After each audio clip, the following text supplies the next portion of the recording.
During my lunch shift, I saw silty discharge flowing from a drain into a canal at Toa Payoh North. And this canal flows all the way into Kallang River, where native wildlife such as white-bellied sea eagle depend on the water for fish.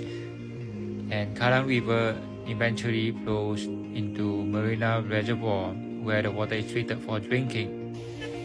So I decided to trace the source of the water by following the drain, and it leads me to a construction site where water is seen flowing into the drain.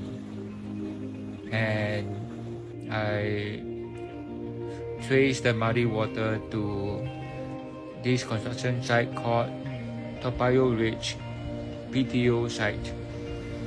And after my shift, I returned to the area and I saw from above that the silt is actually seeping through the perimeter fence into the drain.